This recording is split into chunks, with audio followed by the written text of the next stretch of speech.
Halo semua, jumpa lagi dengan saya Depri Saipullah. Saya akan mengulas kabar terbaru soal ranking FIFA Timnas Indonesia yang per 19 September ini naik 4 peringkat, resmi naik 4 peringkat di situs FIFA. Sebelumnya Indonesia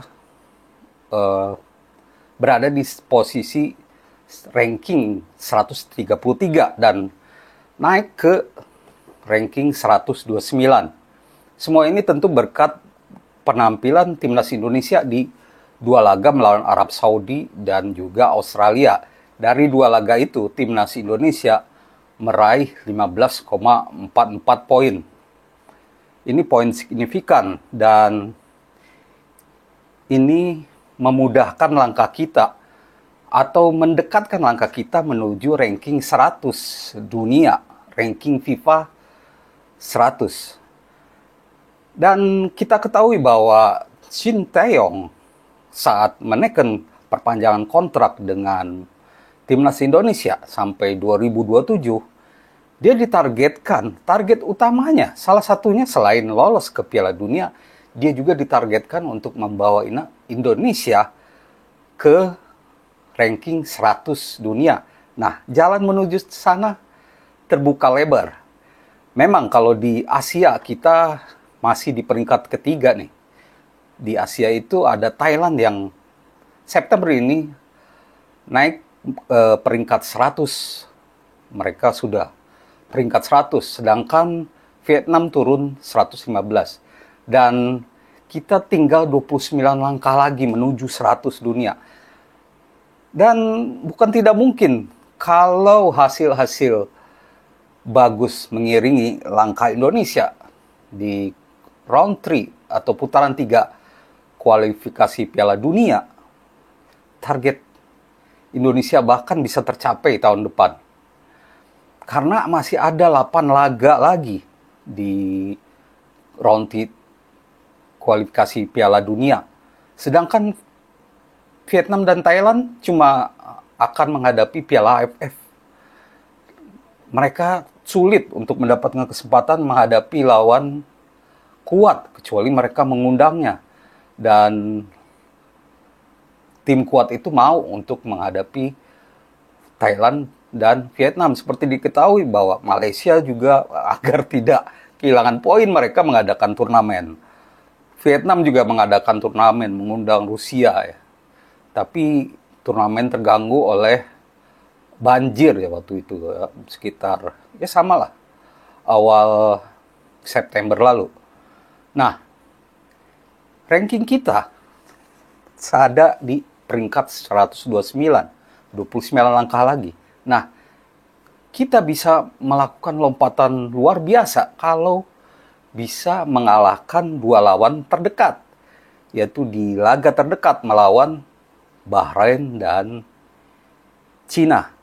Melawan Bahrain pada 10 Oktober, melawan Cina pada 15 Oktober. Dua laga tandang. Ini memang berat, karena kedua negara juga sedang sakit hati karena baru saja menelan kekalahan. Bahrain diterjang Jepang 0-5, sedangkan Cina main di kandang sendiri kalah 1-2 dari 10 pemain Arab Saudi yang sebelumnya imbang lawan Indonesia. Jadi kalau bisa menang lawan Bahrain dan Arab Saudi, kita bisa naik 9 peringkat.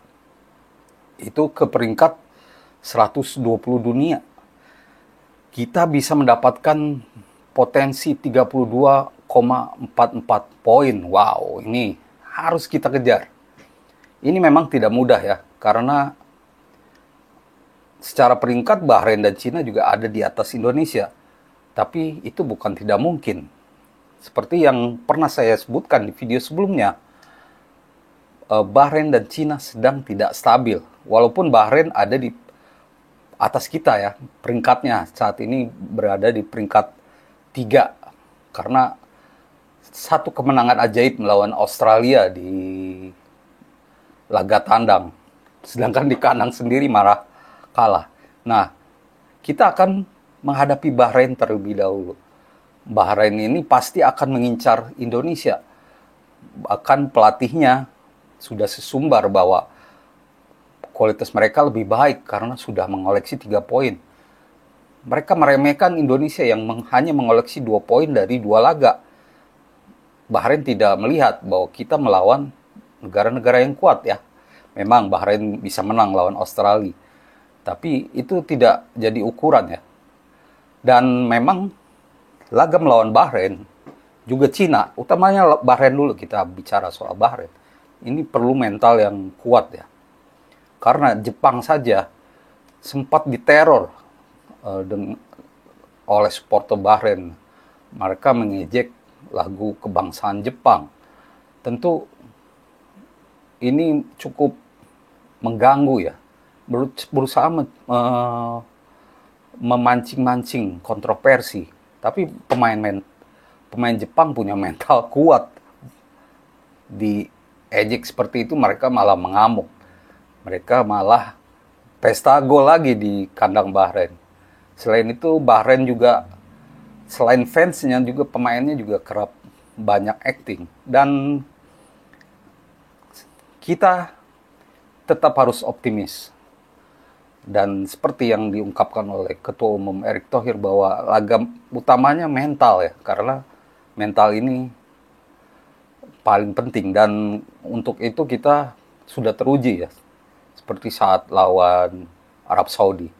Nah, Bahrain ada di bawah Arab Saudi dan itu peluang bagi kita untuk bisa meraih 3 poin pertama. Kalau bisa 3 poin pertama agar ranking kita bisa melesat. Nah, khusus lawan Cina, ini mereka lebih rapuh lagi karena Cina ini dalam perpecahan ya antara pelatihnya Dragan Ivanovic dengan asisten pelatihnya malah terpecah. Ini karena Ivanovic tidak mendengarkan masukan dari asisten pelatihnya untuk mengganti pemain saat melawan Arab Saudi. Dan ini membuat Zheng Zi, asisten pelatih Cina, marah. Nah, ini suasana tidak kondusif ini harus kita manfaatkan. Apalagi kita juga tidak terkendala lah. Walaupun awalnya Cina bermaksud ingin mengerjain Indonesia dengan menempatkan laga ini di Qingdao Youth Stadium. Walaupun dilihat dari video-video yang beredar, stadion ini cukup lumayan bagus. Hanya jaraknya aja jauh. Cukup jauh dari Beijing, sekitar 1,5 jam kalau naik pesawat.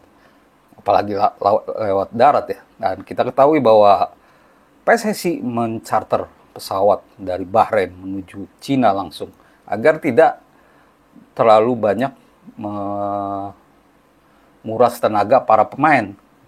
Dan ini tentu penting untuk mengejar target 3 poin di lawan Cina. Karena 2 laga ini krusial sekali untuk menentukan langkah kita di putaran 3.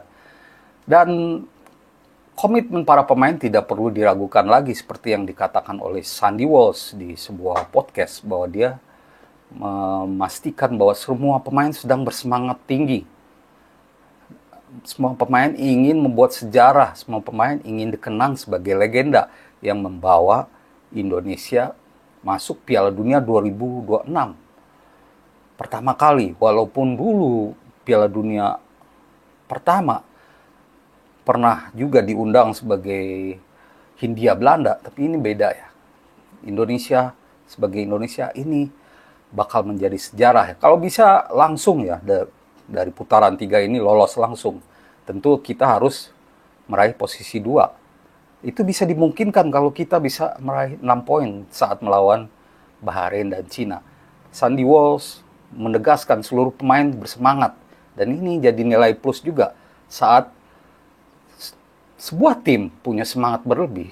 Kadang-kadang rasa lelah dilupakan dan semangat atau konsentrasi saat bermain lebih baik lagi. Demikian ulasan saya, teman-teman. Semoga menjadi informasi yang berguna untuk teman-teman semua. Jangan lupa komentar. Dan tentunya subscribe buat yang belum. Terima kasih atas perhatiannya dan salam olahraga.